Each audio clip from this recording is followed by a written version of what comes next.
The life and sacrifice of a prophet, part 2. Generally, the standard of life for all believers in Christ is self-denial. Self what? Denial. Matthew chapter 16.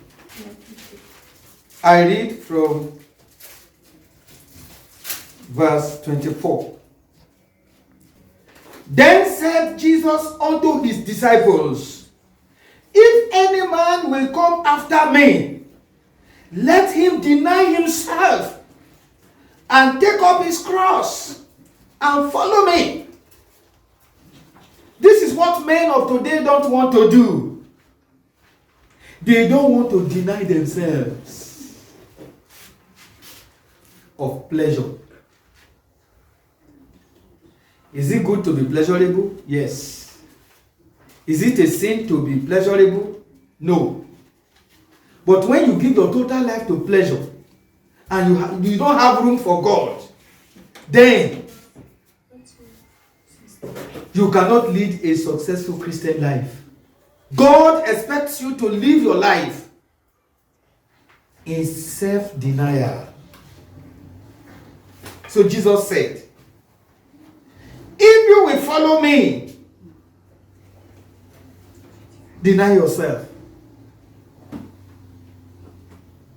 For whosoever will save his life shall lose it, and whosoever will lose his life for my sake shall find it. How do you lose your life? Denial of self. You deny yourself. That is how you lose yourself, your life. God is not saying you should go and hang yourself so that you lose your life. No.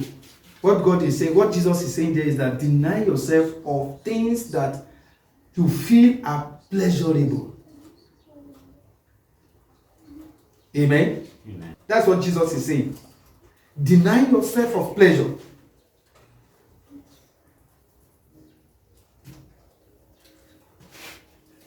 Deny yourself of what? Look at it, 26.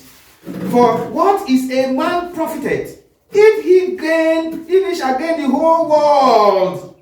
Deny yourself from the worldly things. If you gain the whole world and lose your own soul, or what shall a man give in exchange for his soul?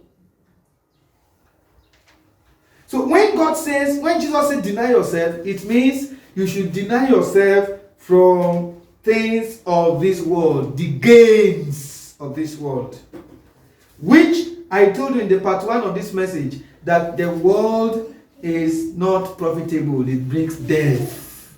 It brings what? Death. The lust of the flesh is death.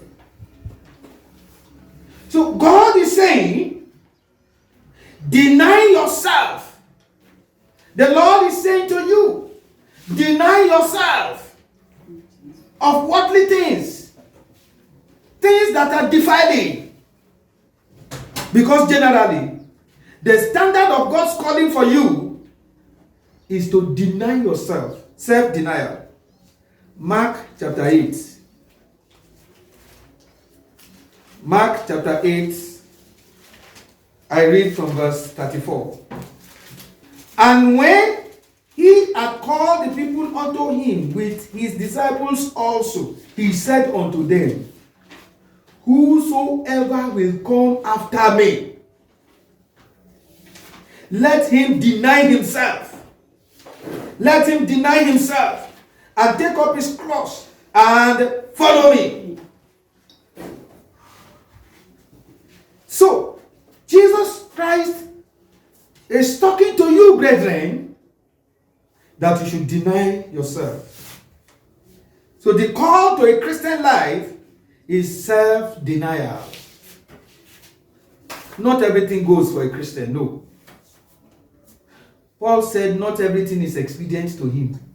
Not everything is necessary. Not everything is necessary to us as children of God.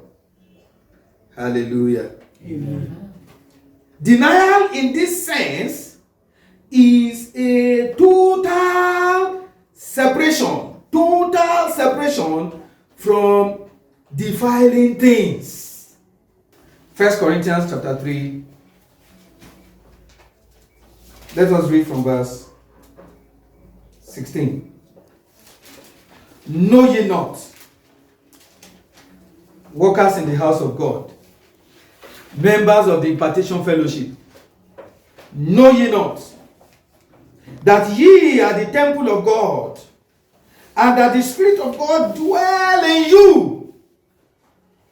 If any man defile the temple of God, him shall God destroy. This is not the Old Testament scripture. This is New Testament scripture.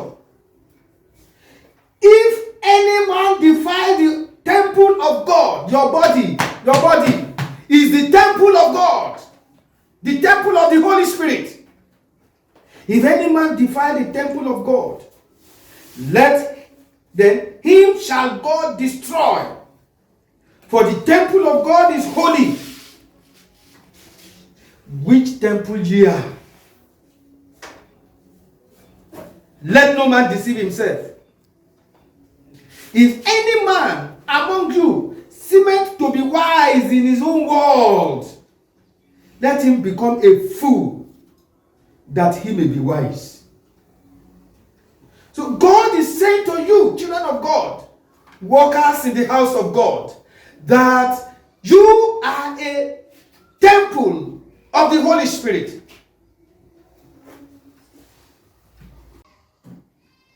Don't you know that you are a temple of the Holy Spirit?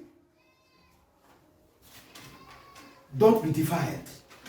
Say to yourself, I shall not be defiled. I shall not be defiled. I will not defile myself. I will not defile myself. Hallelujah. Amen. There are things you can use to defile yourself. Evil thoughts. Thought of fornication and adultery. It will defile that temple. Covetousness. Pride. It will defile that temple. Of all the choristers in this church, I am the best. If they don't see me now, they cannot sing praise worship in the church. I will not even go to service tomorrow. I will see what will happen. Pride. If you don't do it, others will do it. God will even raise some people up that will do it better than you. Hallelujah. Amen. I remember what Daddy Damola said to me one day when we were discussing. He said there is a brother in their church who used to interpret interpret messages for the pastor, and he became proud because he's the only one that is interpreting in the church. So he became proud. When they call him, he will be squeezing his body, and sometimes he will not even come to service. And there was a day he said he put it upon himself to interpret. Either by cut and nail, he interpreted that day. And from that time, they decided they will start developing interpreters. At the end of the day, the man was left at the background. Nobody will come with him again. Nobody called him for interpretation again, because they now have better hands than him. Because you are interpreting for the pastor, because you are the choir leader, because you are the prayer warrior leader, you are even the leader of all the workers in the church. And you become proud. God will change you. Yes.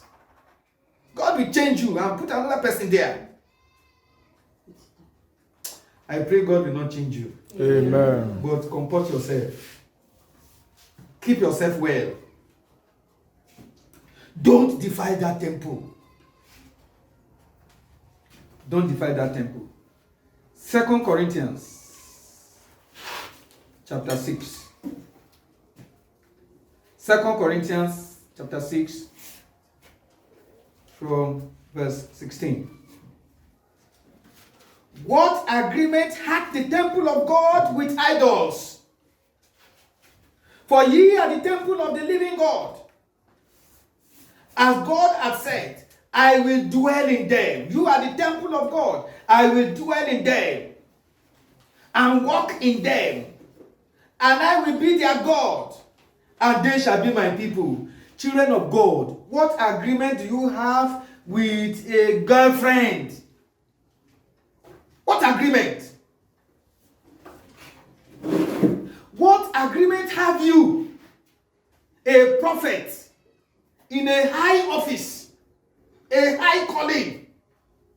What agreement have you with a boyfriend?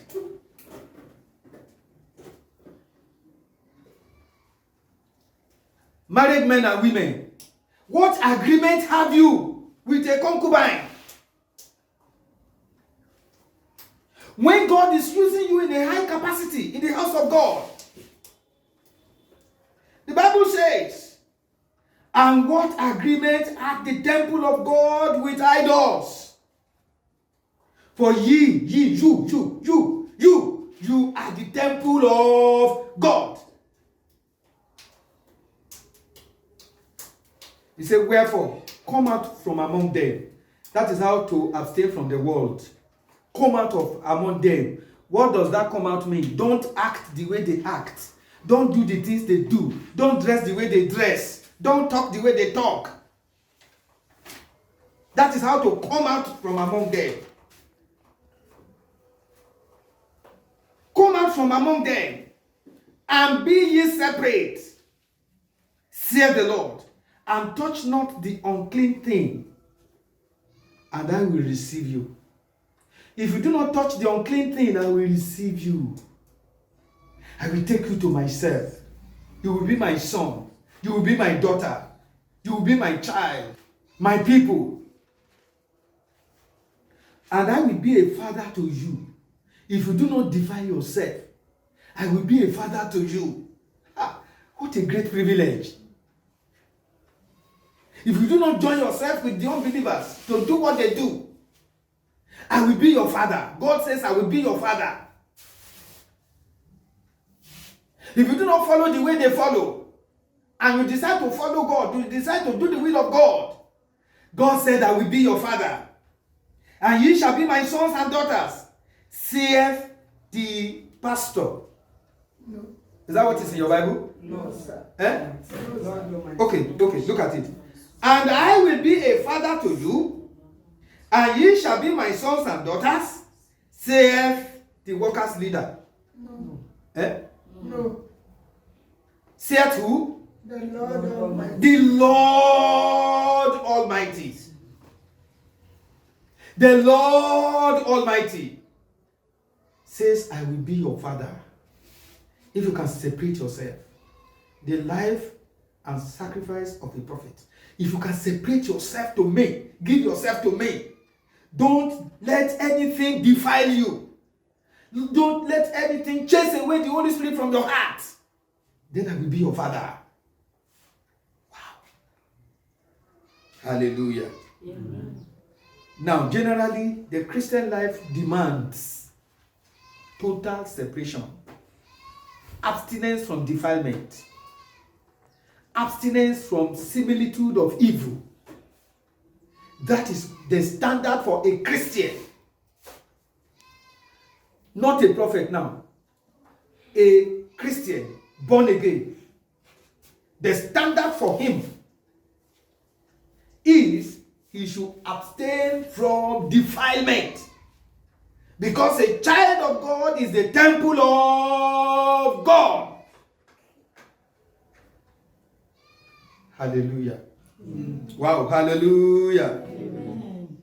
Now, not to talk of somebody who has received the Spirit of God to minister in the office of a prophet. If the standard of living for an ordinary child of God is abstinence from evil, non-defilement of his temple, so that God can be his father, God Almighty can be his father, how much more a prophet? How much more a Nazarite? How much more whom God has chosen to be a pastor, to be an evangelist, as a teacher, as an apostle, and as a prophet. Hey! What standard of life do you think God demands from such person? Auntie, what standard of life do you think God demands from you as impartation?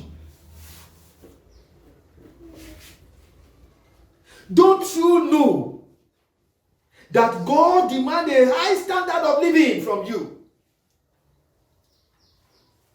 This is not done by grace. Living for God is not by grace. It's a self-determined life.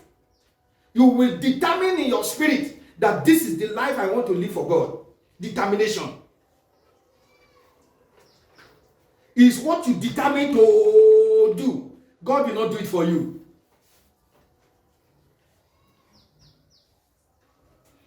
God will not do it for you that when a lady or when a man is approaching you to come and sleep with him, God will not force you not to sleep with him.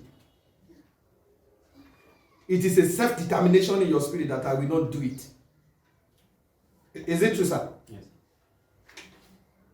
Hello? It's a self-determination that this thing I will not do.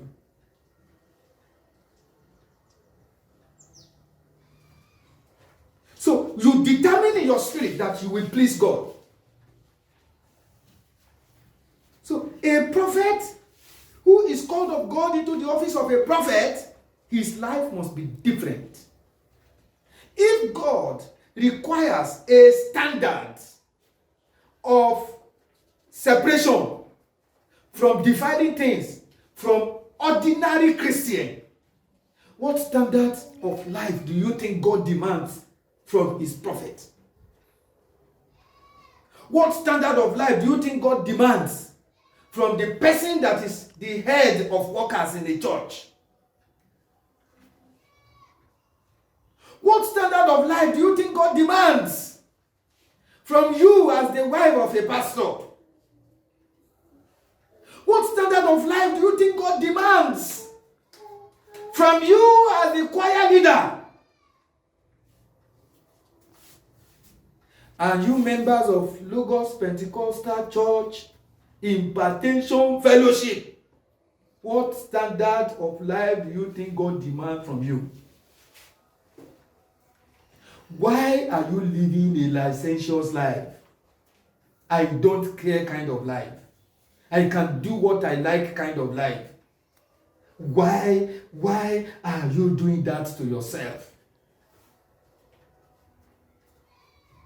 Do you think God is happy with you? Do you think God will accept it from you? That you just do what you like? The standard that God demands from you is not just an ordinary Christian. If an ordinary Christian if it's demanded of an ordinary Christian who is not a worker in the church to abstain from anything defiling, what do you think God demands from you? May God have mercy on you. Amen. I say, may God have mercy on you. Amen. In the name of Jesus Christ. Amen.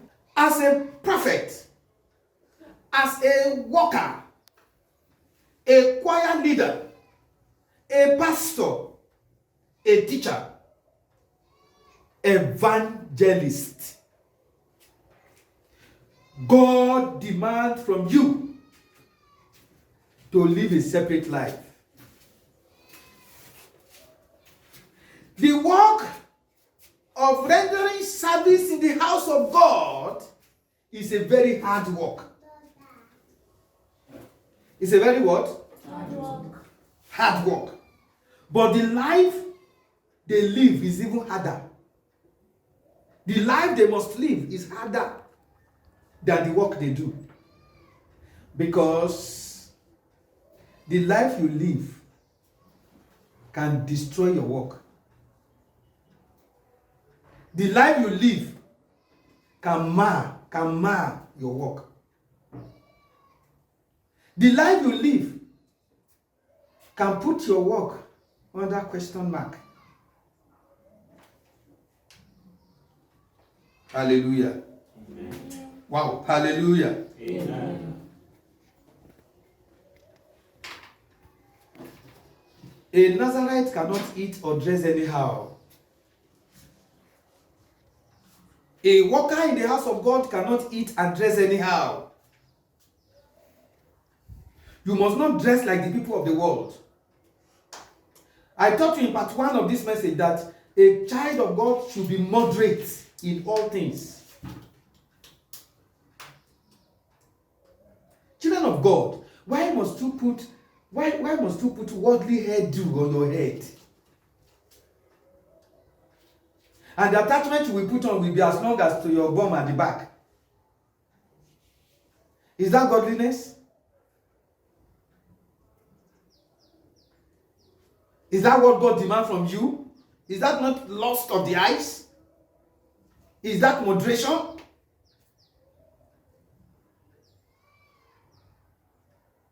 And sometimes you paint your lips, paint your eyes, paint everything. As a child of God, God demands you should not use those things. How much more a prophet that is called to an office of a pastor? I watch some women on TV with nails attachment, with eyelashes, put eyelashes attachment on their eyes, and they paint blue and black all their faces, and they appear like a small masquerade, and they say they are pastors preaching on the altar. I look at them, I shake my head. Is that God's standard for their life? Is that what God demands from them? How can somebody be so worldly? Somebody is so worldly that he will appear in the public like a masquerade, a yamatanga. And yet, he carries the unbelievers will even accuse him. If your Jesus makes you like this, I cannot be a Christian like you. Don't you think they will say that? Answer me. If your God has turned you to this, I would rather remain who I am than to be a Christian. What kind of lusts do you put in your heart? What kind of the love of the world that you put in your spirit? And you call yourself a worker in the house of God. And you call yourself a member of Impartation Fellowship in Logos Pentecostal Church. Go and check yourself. John used to put on animal skin. Can you imagine? Prophet. Matthew chapter 3, verse 4. And the same John had his raiment of camel's hair, the skin of camel, and a leathern girdle about his loins, and his food was locust. His food was what? Locust. Locust. And wild honey. Can you imagine a prophet that is well known all over the world? A prophet that is well known all over the world, putting on animal skin. And is eating locusts. How many of you have eaten locust before? Do you know the ant they call locust? Yes. How many of us have eaten it before? Eh? Do you know locust? The one That locust is the green eating cassava leaf. that always eat cassava leaf. That is what we call locust. I have eaten it before. Yes. We used to harvest it and we roast it and fry it and eat. It's going to come with rain that will eat. Yes. Okay, it comes with it stays on cassava leaves. Yes, I know that one. We used to Plenty it will be plenty on cassava leaves. I have harvested it before. We have boiled it. We have fried it and we have eaten it. It's not sweet. It has some odor that is not sweet. Yes, so That is what John used to eat. That is his food. So, a prophet must not defile himself with gluttony, overeating, overfeeding. You must eat moderately. You must eat moderately. Leviticus chapter 22. I read from verse 8. That which dieth of itself, or is done with beasts, he shall not eat to defile himself therewith. I am the Lord. Don't eat any defiling food. What are defiling food? Drunkenness, overeating, gluttony. Every minute you want to eat, every minute you are eating. And you are a prophet of God. No. That should not be. Hallelujah. Wow. Hallelujah. Amen. 2. A prophet, a worker, a prophet, a worker, a teacher, a pastor, evangelist, an apostle must not be a talkative. Must not be what? And must not involve in jesting. Jesting. Come and sorrow, be parrot. Talk from morning till night like a parrot.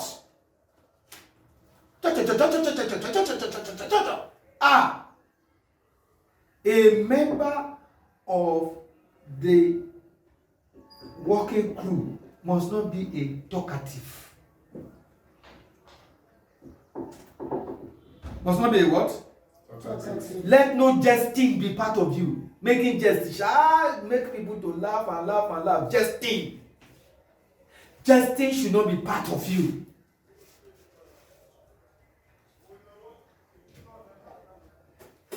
Ephesians chapter 5.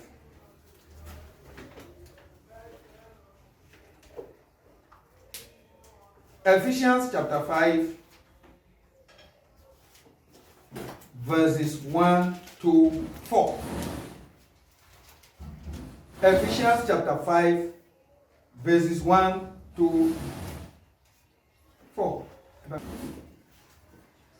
Be ye therefore followers of God as their children, and walk in love, as Christ also hath loved us, and hath given himself for us, an offering and a sacrifice to God, for a sweet smelling savour. A sweet what? Smelling savour. Look at verse 3. Look at it very well. But fornication, all uncleanness, covetousness, let it not be once named among you as becoming saints. You are now a child of God. Not only a child of God, you are now a worker in the house of God. Not only a worker, you are a prophet, you are a pastor, evangelist, you are a teacher, you are an apostle. Let there be no fornication mentioned with you. Don't smell it at all. All uncleanness or covetousness, let it not be once named among you as becometh saints. Neither filthiness nor foolish talking. Filthiness and what? Foolish talking. Filthiness and what? Foolish talking. Foolish talking, nor jesting, which are not convenient, but rather giving thanks. Don't let those things be part of you. Don't talk too much. It's not everything you see, you talk. Everything you see, you talk. Everything you see, you talk. Talkativeness should not be part of the Christian life. Not even to talk of a prophet. Jesting. You know what jesters do? They make people to laugh. If he talk one thing like this, everybody will laugh. Ka, ka, ka, ka, ka. I know you, when you are around like this, everybody will be happy. And you are happy when they tell you that. When you are around like this, everybody will be happy. We will just be laughing. And you don't know that jesting is a sin.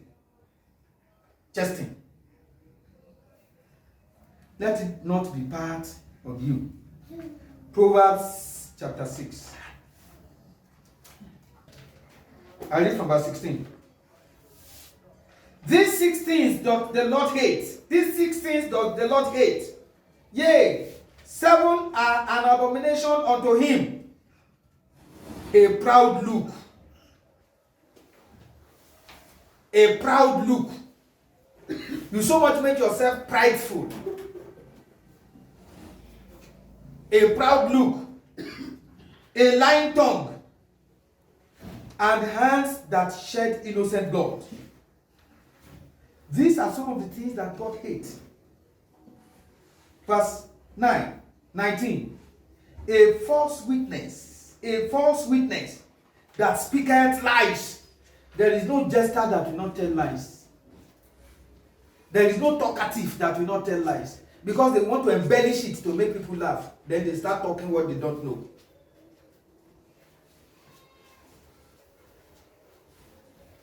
This will make someone to fall into many mischiefs. It will make you to fall into many troubles. If you cannot keep your tongue, if you cannot keep your mouth, if you can talk too much, you will fall into many troubles. Proverbs chapter 17. Verse 20.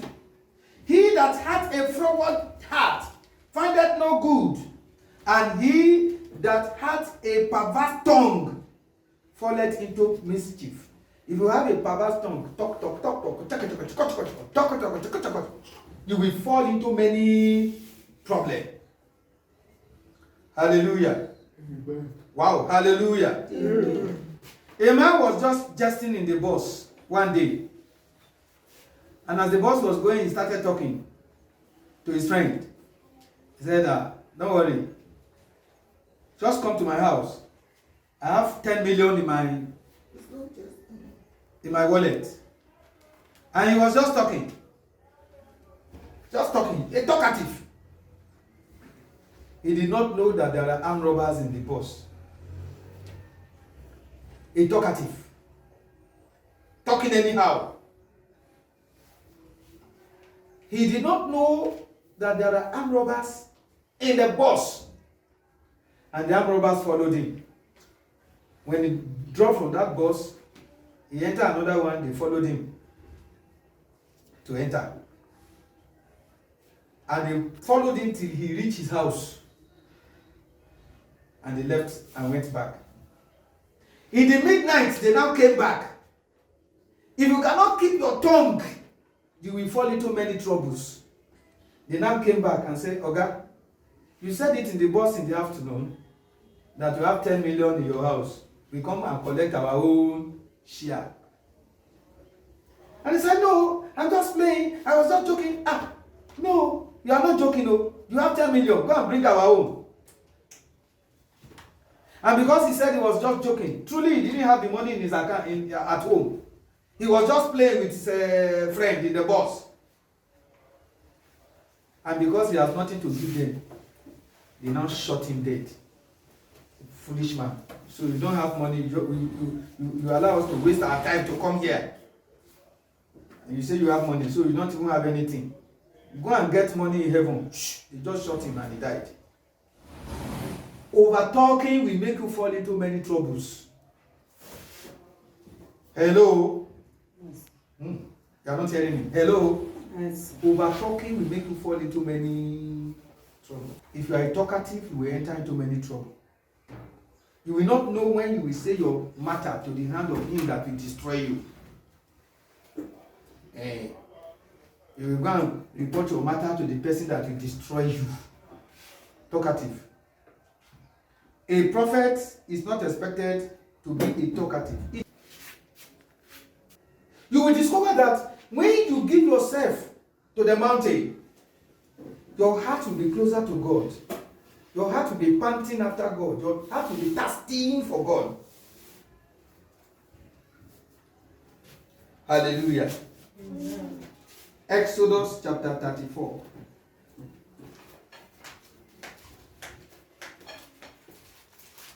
Exodus 34:28.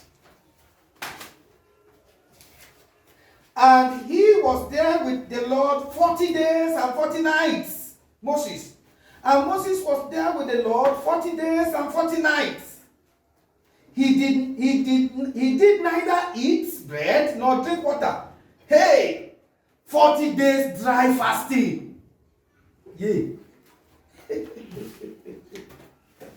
Now 3 days we dey do, everybody for don famish pata pata. Moses was on the mountain with the Lord 40 days and 40 nights. And he did not drink water, he did not eat bread. Dry fasting. And he wrote upon the tables the words of the covenant, the 10 commandments. Can you see what God did through him? Jesus did it. He fasted for 40 days and 40 nights. And the Bible says he was hungry. Who will fast for 40 days and 40 nights and not be hungry? Matthew chapter 4. Matthew chapter 4. I read from verse 2. And when he had fasted 40 days and 40 nights, he was afterward and hungered. Jesus fasted for 40 days and 40 nights. Jesus is a man of the mountain. Elijah is a man of the mountain. Always there. A prophet will always separate himself. When last, children of God, when last did you separate yourself? I remember there was a time I told my wife I don't want to go out of the house and I don't want to see the sun. And I spent 7 days. I closed all the windows, put curtain on the window that sun cannot penetrate the windows. And I shut the door against myself. And I spent 7 days. Separation. Keeping yourself before God. You and God alone. That is what is demand of a prophet. That is what is demand of them that do the work of God. People who want to do the work of God, they don't want to separate themselves. They don't want to pay the price. If you want to work for God, you must be ready to pay the price. Fasting and prayer must be part of you. Hallelujah. Wow, you are not saying hallelujah. Amen. Jesus did it. Matthew chapter 14. Matthew 14:23.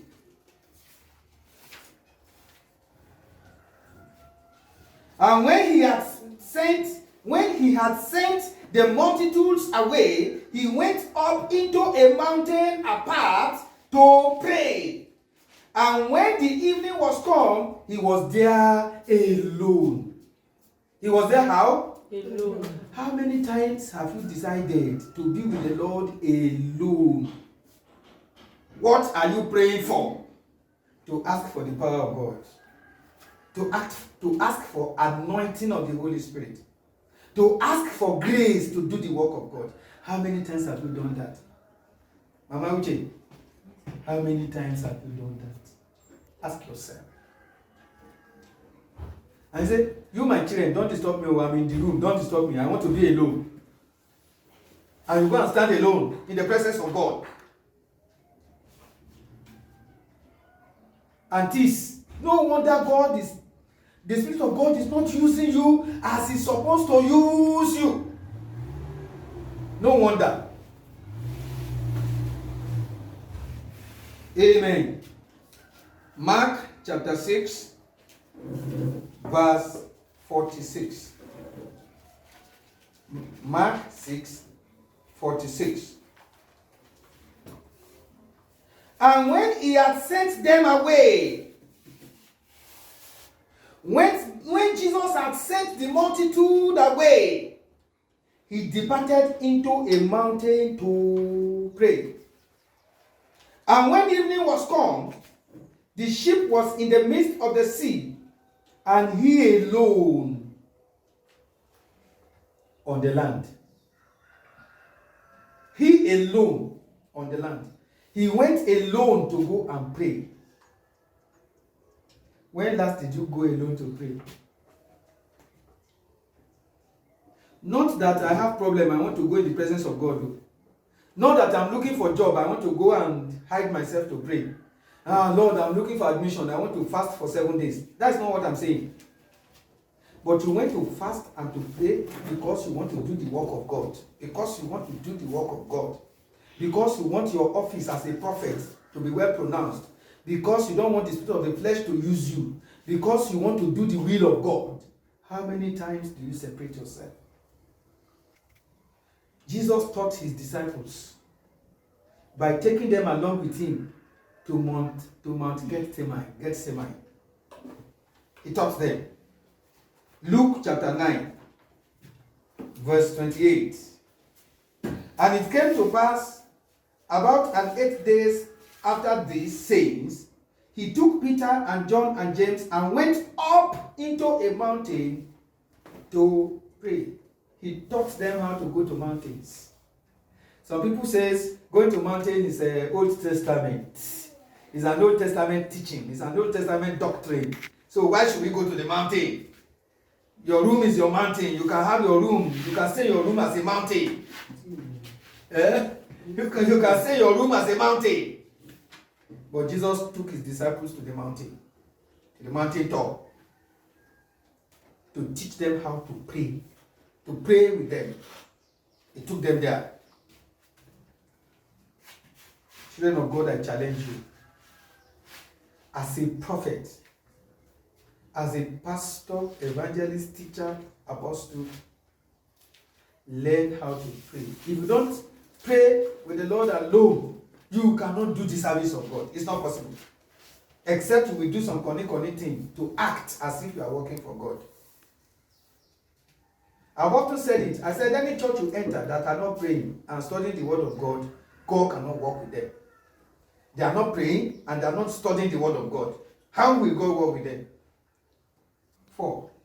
A prophet of God, a worker in the house of God, must always learn to remain alone with God. Jacob was alone with God and he fought the battle. He fought with God and man and he won. He was left alone. In Genesis 32:24, he was left alone.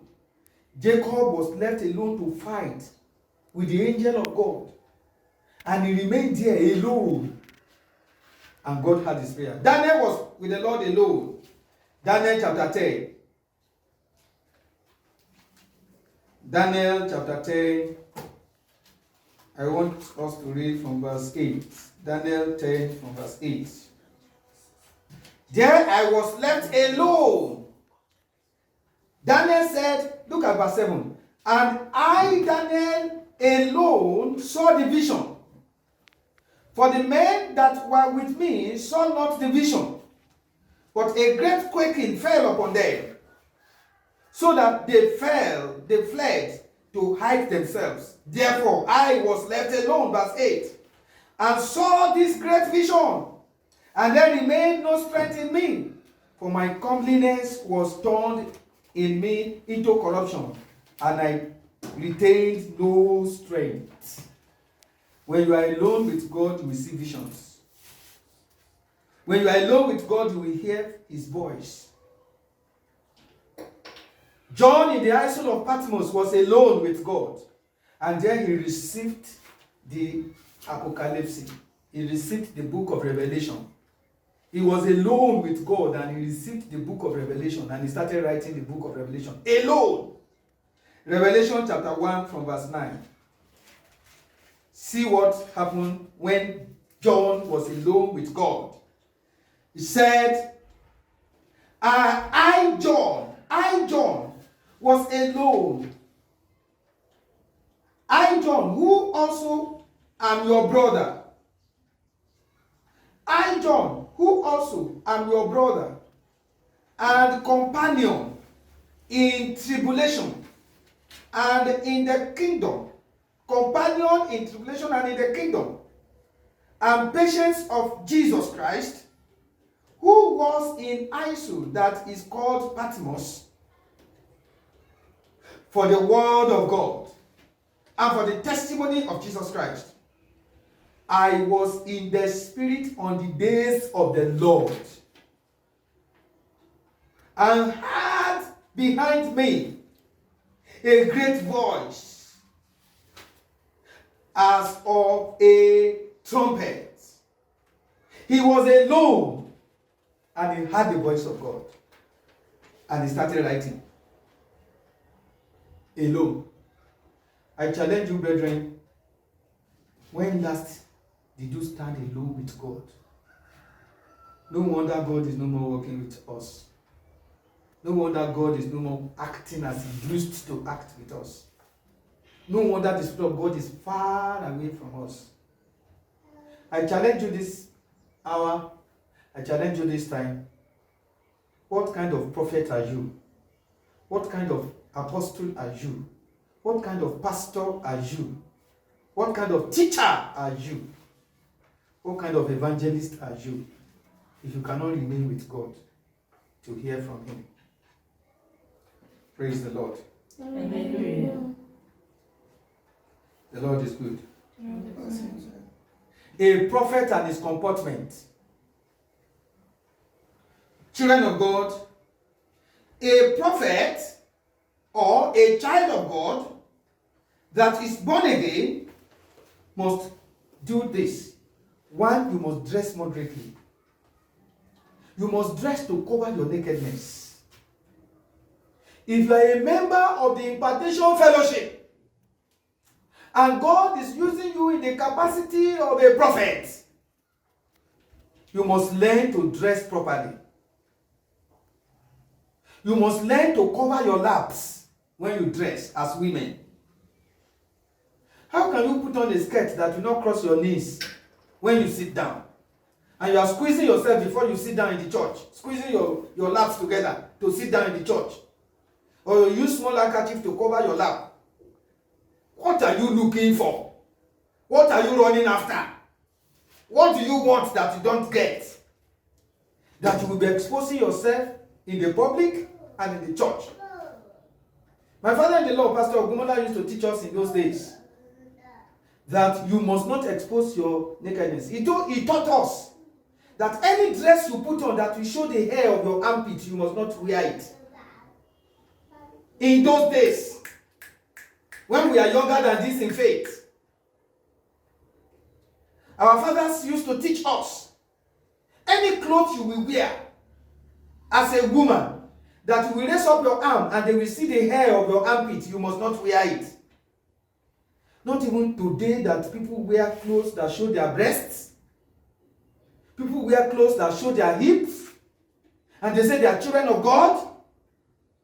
I used to wonder. I used to wonder.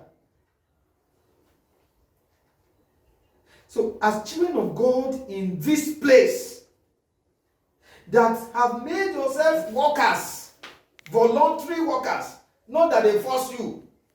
That was why I said, if you will continue with us at all, if you know that you cannot abide by this, please excuse us. I must not see you put on body hug. What are you selling? What are you selling that you cannot keep your body? Under the clothes. Then off the clothes now and go naked on the street and see whether they will not stone you. So if you will continue with us in the fellowship as workers, I don't want to see you women wear body hug. You are not selling your body to anybody. Nobody is interested in your body. I have my wife, I'm satisfied with her. Then what are you selling? So you must not put on things that will show your nakedness.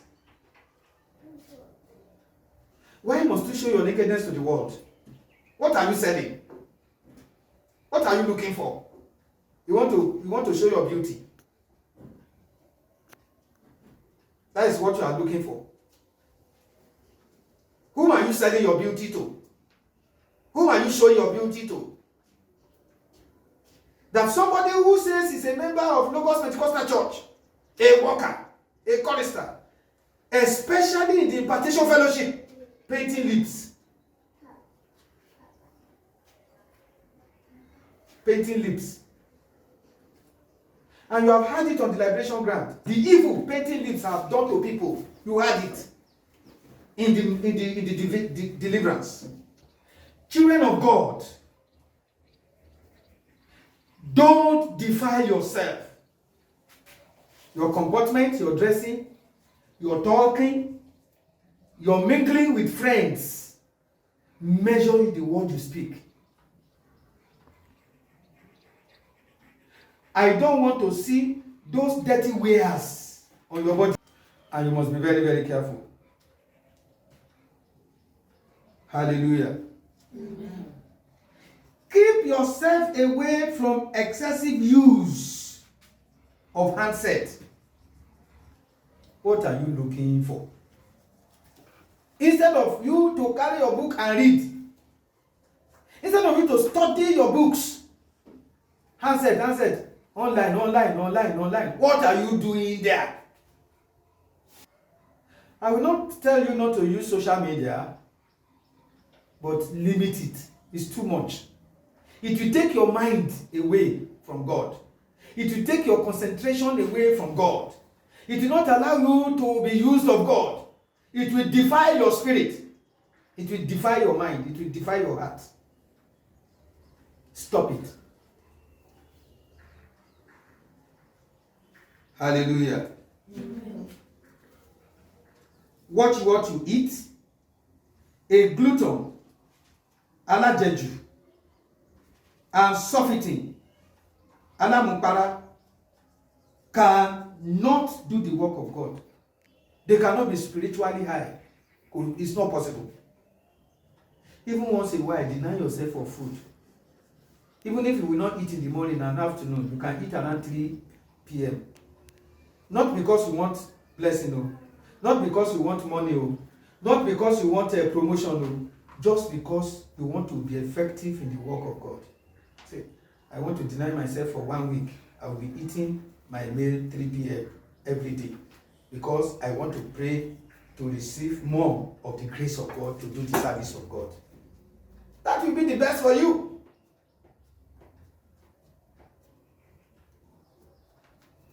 As a person used in the house of God, reduce your time you watch home videos and films on your handset. Reduce it. Some people can watch Indian films, series 1, series 2, series to series 16. Indian film to series 16. Each of up to 4 hours. If you watch 2 of it per day, or 4 hours, that is 8 hours of your time wasted. 8 hours, 8 good hours of your time that is wasted. Reduce it if you want God to use you. What are we considering? The life and sacrifice of a prophet. Your life must distinguish you that you are a prophet. I told you yesterday in the first message that a prophet is a high calling, high office, very high office that God has called you to. You must not allow worldliness, i.e., lust of the flesh, lust of the eyes, the pride of life. Don't allow them to pull you down from the office that the Lord has placed you. I challenge you this afternoon. Will you do the work of God or will you not do it? If you will do it, then you must do it right. If you will not do it, please back out. It's not by force. But if you will do it with all your heart with all your strength and with all your power. And the glory of God will shine over you. And God will be your father. And you will be his sons and daughters. In the name of Jesus Christ. Amen. Praise the Lord. Hallelujah. Any question? I give room to questions. The question I want to ask is, I want to know, maybe there is a gift from God for a prophet that God can be using it or her without closing his eyes, because I met most of the prophets that God can be using them without closing their eyes. I was worried that is it a gift, or that's the way God wanted to operate in their own areas? So I want to know this. Praise God. Hallelujah. Praise the Lord. Hallelujah. It is very much possible for a prophet to minister in the prophetic utterance, in the prophetic sayings, without closing eyes. It's possible. I was with my father in the Lord, Prophet P.A. Fowa, in Ibadan. And by the special grace that I have, I was interpreting for him that day in the service. And as he was ministering, he said, "Brother, so, stand up." Very big church. And the brother stood up. And prophet said, "You want to go to Lagos tomorrow? True or false?" He said, "Yes. It's true, sir. If you go to Lagos tomorrow, you will die on the road, so don't go." It's a prophetic word, but he did not close his eyes. Are you hearing me? I was with him in fire revival in Moko Hall, Ibadan.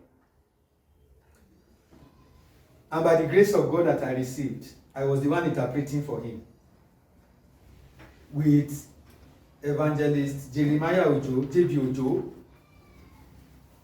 I was there. And one woman he never met in Adams came to that program. And Prophet P.F. Owa pointed at her. In a great number of people in Mokoho, Ibadan. And he said, "Mama, have you seen me before?" She said, "No."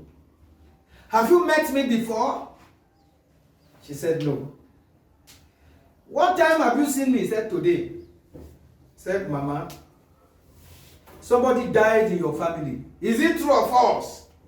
And he said, "Somebody died." He said, "If you go to the burial, you will follow him. Don't go." That is prophetic. But he did not close eyes. Closing eyes or not closing eyes in prophetic ministration depend on maturity and how God has commissioned you. Are you hearing me? You, the time you started in that office, because by birth you are not a Nigerian and you don't speak fluent English. Are you hearing me? When you started, if somebody is not used to you, he will not understand your English. But today, you speak English like person who went to university when you are ministering. Are you hearing me? If you are to be ministering in French, it will have flowed. Everybody will enjoy it. But because it's English, when you started, it's not easy. Are you hearing me? But today, because of maturity, because of growth, when you speak English now, when you minister, it flows as if you went to study English in the school. a baby first starts to do the work of God, there are bound to be errors, mistakes here and there. But as he grows, praying more, seeking the face of God more, moving closer to God, he grows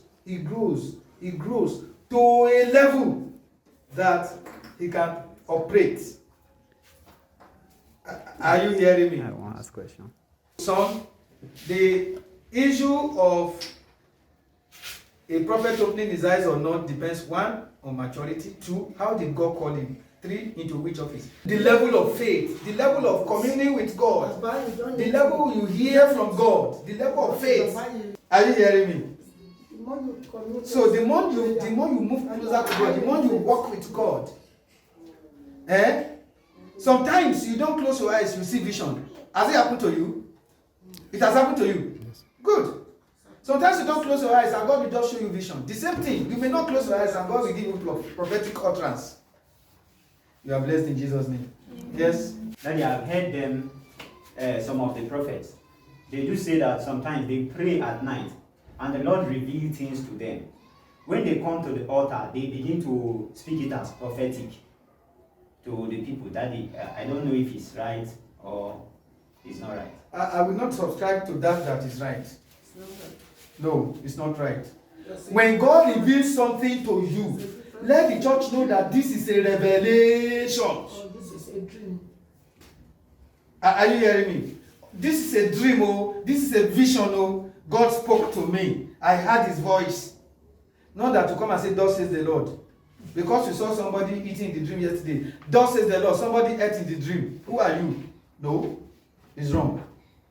So you don't, dreams differ. The gift of dreams, different. The gift of vision, different. The gift of prophet, different. So you don't mingle things.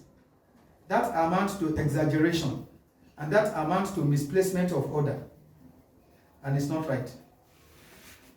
There's a difference between vision and there's a difference between word of knowledge and prophecy and dreams. It's very wrong. It's very, very wrong. That is you speaking your own mind, not God. Though Daddy have taught us, they have read it to us yesterday, that any prophet that is doing that will die. Daddy said he don't want to bury anyone. And there's not, all these things supposed not to be. Austin, let's learn from all these things. It's incur anger and wrath of God. And we don't want such to happen to any one of you. Please, all of you that God is using, I don't pass my boundary. I stand on my own gift. My own gift. You have your own. When you are doing your own, I don't pass. My own may not be the one I carry out like prophecy and the one of the. You have your own. She has the own. Everybody. But I stand on my own gift. A prophet will not prolong issue on one point. If you have any explanation, once you give the point and you say it like this, few minutes. In word of knowledge. Word of knowledge. And he's a very big man of God, prophet of God in Nigeria. Then he said that suddenly while he was ministering, he began to hear voices. That's when he transformed into the prophetic. That there is difference between hearing the voice and receiving the word in your heart. That he has been operating in the word of knowledge, but not in the prophetic. So Daddy, what's the, as in I want to know, yes. Is it the voice actually that makes you a prophet or just receiving? Because there's a difference between hearing the voice and receiving the message. All right. Both makes you a prophet. Yes. Both makes you a prophet. Who is a prophet? A prophet is when you hear, discern, and speak. So a prophet receives another audible voice, hearing the ears or the knowledge of the heart, and he speaks. What makes him a prophet? What makes him a prophet is to say what is about to happen, which he received, either by audible voice or by the knowledge of the heart. Are you hearing me? So he now speaks what is about to happen. It's different from hearing the voice of God or the knowledge of your mind to say what is happening or to discern. Discerning spirit is different from prophetic utterance. Are you hearing me? Discerning spirit of the word of knowledge, discerning spirit, the word of knowledge, the word of wisdom. They are different from prophetic office. Though they are part of prophetic office. But the main prophetic office is to hear from God and warn the people of impending things that is about to happen or impending danger. So either you receive it by audible voice or you receive it by the word of knowledge of your heart. The content of the message makes you a prophet. And what should be the content of the message when you forecast about what is to happen in the future? So when you now receive from God audible voice, knowledge of the heart of what has happened, that is word of knowledge. Are you hearing me? It's different from prophetic offering of utterance. That is word of knowledge. When you now hear of those things and you devise solution, that is word of wisdom.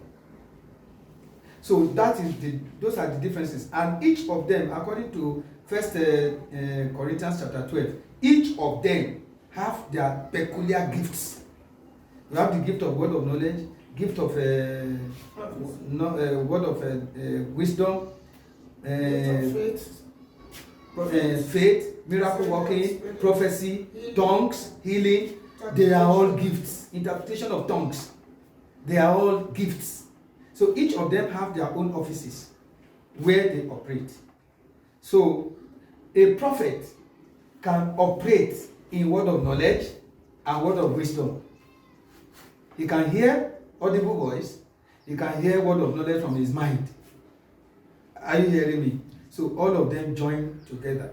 But it is the utterance, the content of the message that makes somebody a prophet, one that has the gift of knowledge, this one has the gift of wisdom, this one has discerning spirit. It is the content of the message that justify the offices or the gifts. You are blessed. Amen. This question you ask, you know Sister Biade, Pastor Wilson's wife, operating son. Sister Biade, before we are so close and we are worshiping in their church. Before you will come to any program, even sometimes we pray together. You will say, Lord, as I'm going to your house, don't let flesh use me. Abiade can pray 1 hour because he doesn't want flesh to use her. When she's coming from work. She will say, Lord, Talking on the way. Because you know that God can use him, that is her area. He will say, Lord, I'm tired. Holy Spirit, I must not speak in the flesh. Help me. How many times you pray, say, when you are coming there, God, you can use me in your house today. The flesh must not use me. How many times you pray, brother? Auntie, how many times you pray? Auntie and others. So, that your office is very dangerous and it's very good. Many people desire it. Mama, how many times you pray, Lord, as I'm going to those, flesh must not use me. You know that God can use any one of you at any time. Before you even come to church, if we have program tomorrow, be praying since 2 days. We have on Monday. Saturday, Sunday, be praying. Sunday, you have service. Be praying. Right on Friday, Lord, as if you are the only one God wants to use. God, as I'm going to your house on Sunday, don't allow flesh to have its place in me. I crucify you, flesh. Hold on. When you pray like that, and the Lord sees your heart that you always pray, you will not speak. You will not speak in the flesh. Abiade, when he was like what my son said, if God is using and they started asking questions that is, he will tell you, I've not received. Even Baba Adio, the great prophet, Baba Adio ti sọ fún mi pé ọmọ òṣì láti sọ a particular thing. He's talking to me, he was ministering to me. You know they close eyes, you know they speak in tongues before because the level don't pass.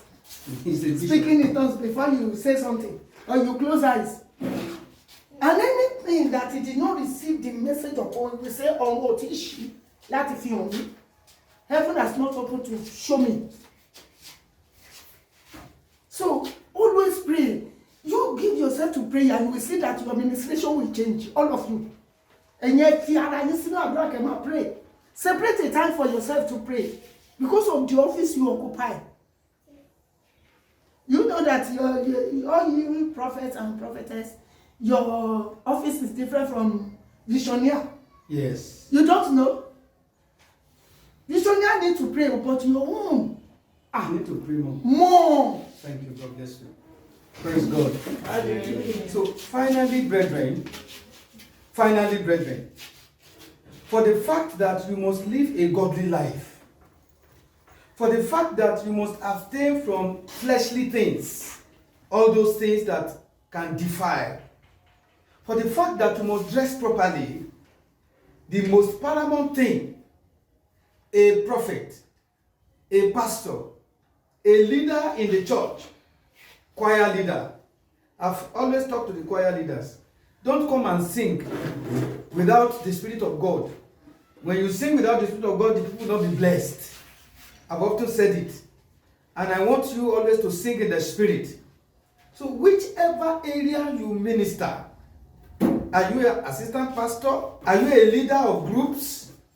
The most important thing that is expected of you to do is to always pray that God will back you up, that the Holy Spirit will walk with you, that you will not walk in the flesh, you will not walk carnally, that the mind of God in you will always be expressed, that God will use you to His glory. Pride and self must not take over you. Are you singing to lead praises in the church? Self and pride will not allow the Spirit of God to move. Are you a leader of the workers?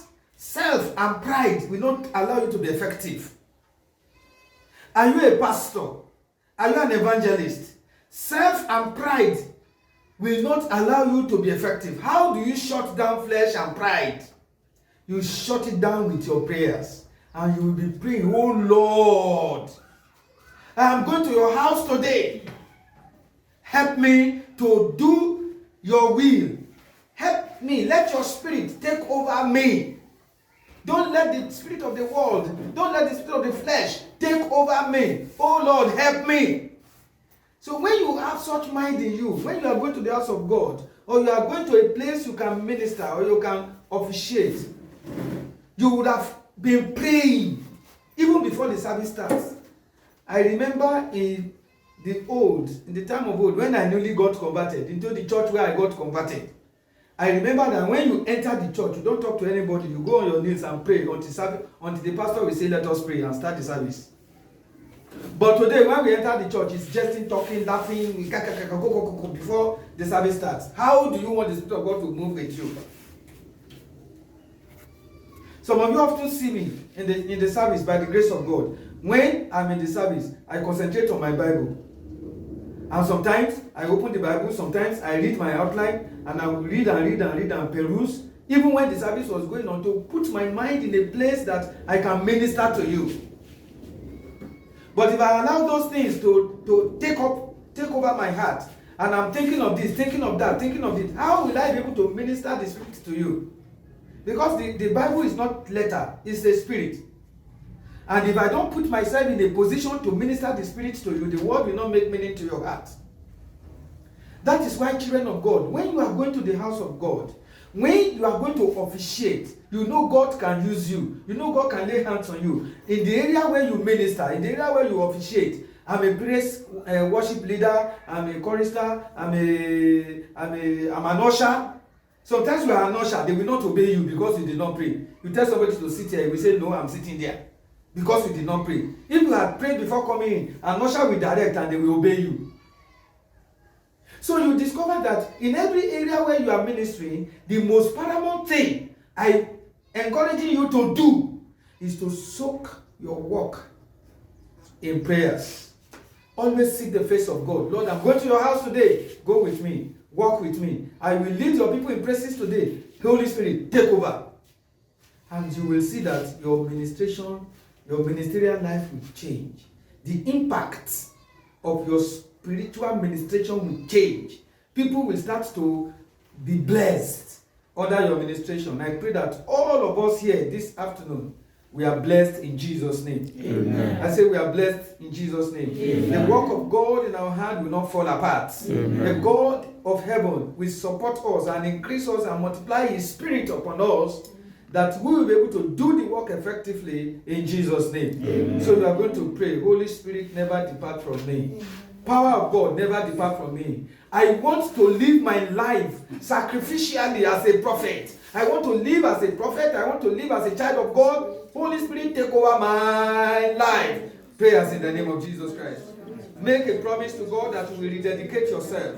That you will not allow the things of this world to take your mind away from God. That you will rededicate your spirit, you will rededicate your mind, you will rededicate your heart to God. That God will continue to use you for His glory. Why don't you pray in the name of Jesus? Thank you, Holy Spirit.